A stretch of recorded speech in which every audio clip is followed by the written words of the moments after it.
Continuamos con el siguiente tema que forma parte de la unidad 4, que es la política educativa durante la presidencia de Adolfo López Mateos y Gustavo Díaz Ordaz. El tema 4.1, contexto sociopolítico. Obviamente hace referencia a lo que es la unidad, al contexto que se vivía durante la presidencia de Adolfo López Mateos y Gustavo Díaz Ordaz. Bien, tenemos como referente que un contexto nos habla de aquellas características o que permiten que permiten que se lleve a cabo un hecho, o es todo aquel ambiente que rodea un hecho o un fenómeno. En este caso, pues, estamos hablando de un fenómeno social, que es la educación. Nos dice, el contexto sociopolítico, pues, hace referencia al contexto social y político que se lleva a cabo. En este caso, pues, todo lo referente a la sociedad, lo que es cultura, lo que se está viviendo, las ideologías, y lo político, pues, obviamente, hace referencia al sistema de gobierno. Bien,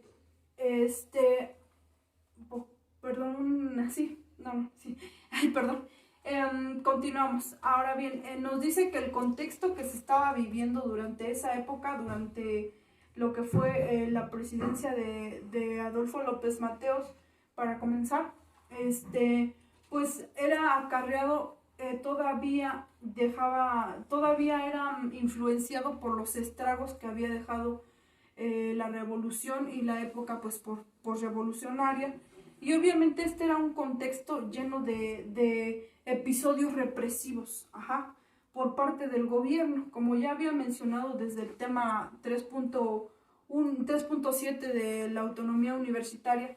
Pues todo el contexto que rodeaba este mandato o esa época, pues estaba plagado de violencia, de inconformidades por parte de diferentes gremios, como en este caso el gremio obrero. Nos dice que el gremio obrero estuvo en desacuerdo durante mucho tiempo con lo que es el salario y la manera del sindicato de llevar lo que es el trabajo.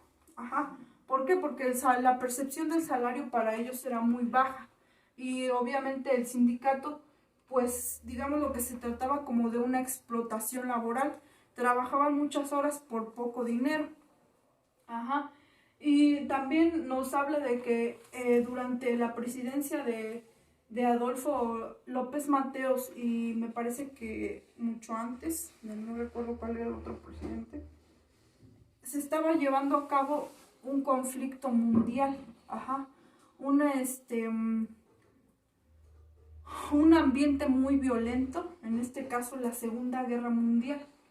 Y obviamente como trajo consecuencias o trajo desventajas, también tenía algunas ventajas.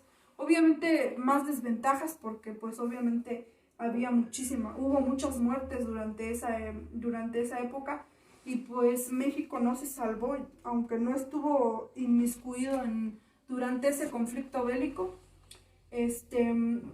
Sí se solidarizó, digámoslo de alguna manera, con Estados Unidos, mandando algunas fuerzas del ejército para que combatieran a favor de Estados Unidos, y obviamente pues esas vidas se perdieron, y pues eso es un episodio triste.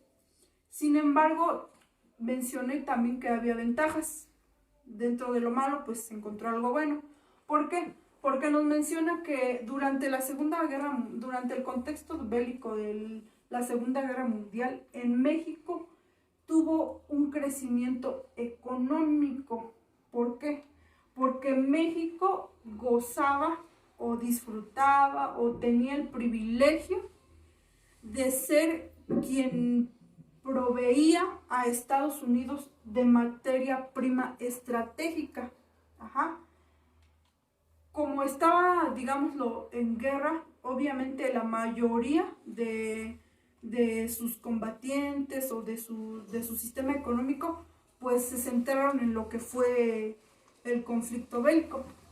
Y pues su industria se quedó, digámoslo, pausada por un momento. Entonces, ellos necesitaban suministros para sobrevivir, y afortunadamente pues fue México quien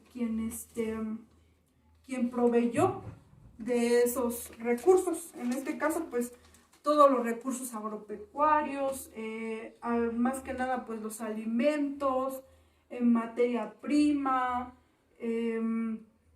combustibles, entre otras cosas. Y esto pues obviamente trajo una ganancia económica para quienes se desempeñaban en estas diferentes industrias, en la generación de estas materias, la industria ganadera, agropecuaria, etc. Ajá. Se vieron beneficiados. Sin embargo,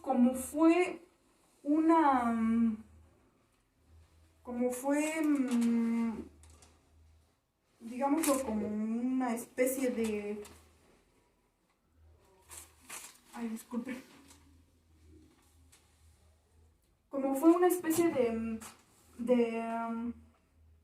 ¿cómo podría explicarlo? Como un hecho repentino, digámoslo de alguna manera. Sí, México proveyó, como ya mencioné, a Estados Unidos de materia prima. Obviamente se centró únicamente como de manera superficial, ya que esto sería únicamente, como que sentó únicamente las bases de un mercado temporal. Ajá. ¿Por qué? Porque obviamente después regresaría toda la normalidad, por decirlo de alguna manera, y México se quedaría otra vez estancado, y eso pues generó un decrecimiento económico. Y como sabemos, la Segunda Guerra pues dejó algunas crisis, y nuestro país no fue la excepción. También nos dice que hubo cambios en el ámbito educativo, ya que se anula el carácter socialista por completo de lo que es el sistema educativo. Ajá. Entonces ya, aquí sí ya por completo, antes de la presidencia de Adolfo López Mateos, como ya había mencionado en los otros videos, el carácter socialista de la educación era muy fluctuante, porque quienes estaban en desacuerdo pues quitaban el carácter socialista, quienes no pues lo volvían a poner, y así había una dinámica muy variada. Pero ya a partir de aquí se quitó el carácter socialista, es decir, ya no se centraba, el sistema educativo ya no se iba a centrar en el socialismo. Ajá, a crear una sociedad, digámoslo, centrado en el sistema socialista. Ajá. También nos menciona que en 1954, a consecuencia de las diversas crisis que dejó la Segunda Guerra Mundial, ya sean externas e internas, pues el peso sufrió una devaluación, que es la que todos conocemos. Ajá, y que hasta nuestros días pues sigue vigente. Ajá. Después también nos dice que hubo movimientos sociales. Como les mencioné, a partir de 1900 se generó lo que fue la Revolución Industrial. Entonces, pues nuestro país no estuvo exento de lo que es ese movimiento social, y esa revolución manufacturera, porque fue sobre todo eso. Pues como las industrias se establecían principalmente en en el centro de cada nación, pues en este caso fue en la Ciudad de México. Entonces el movimiento social que surgió o que dejó esto como consecuencia, pues fue que la Ciudad de México se sobrepobló por la emigración de muchas personas del campo a la ciudad. ¿Por qué? En busca de mejores, digámoslo, de una mejor calidad de vida y mejores oportunidades de trabajo. Entonces, pues eso fue lo que dejó como consecuencia la revolución industrial. Y hasta el día de hoy se sigue viendo ese movimiento, ese fenómeno social que es la migración. ¿Por qué? Porque sobre todo quienes vivimos en comunidades rurales vemos como la mayoría de las personas que conocemos, pues si no continúan o no tienen los recursos económicos para poder seguir con sus estudios, pues se trasladan a la Ciudad de México para trabajar. Y la mayoría, como es joven, pues se establece allá, sobre todo porque conoce, ya a lo mejor allá se casan y pues obviamente ya se establecen de manera permanente en la ciudad. Y se va quedando, digámoslo, no vacío la zona rural, pero pues sí se ve un cambio. Sí es y sobre todo la sobrepoblación que hay en la ciudad. Ajá. Después viene lo que es un hecho también muy importante dentro de este contexto, que es en 1935 el sufragio femenino. Como sabemos, el sufragio pues es el voto a la mujer. Perdón, el sufragio femenino hace referencia al voto a la mujer. Por primera vez en 1935 se otorga este derecho, ya como tal, de poder votar a las mujeres. ¿Por qué? Porque en el contexto anterior que menciona pues que las mujeres no tenían derecho a participar en la democracia del país. Bueno, pues de mi parte sería todo. Les agradezco. Ahora sí termino con todos los temas. Espero y hayan comprendido y y les voy a estar mandando el material también para que se complemente lo que dije. Y muchísimas gracias por su atención. Bonita tarde.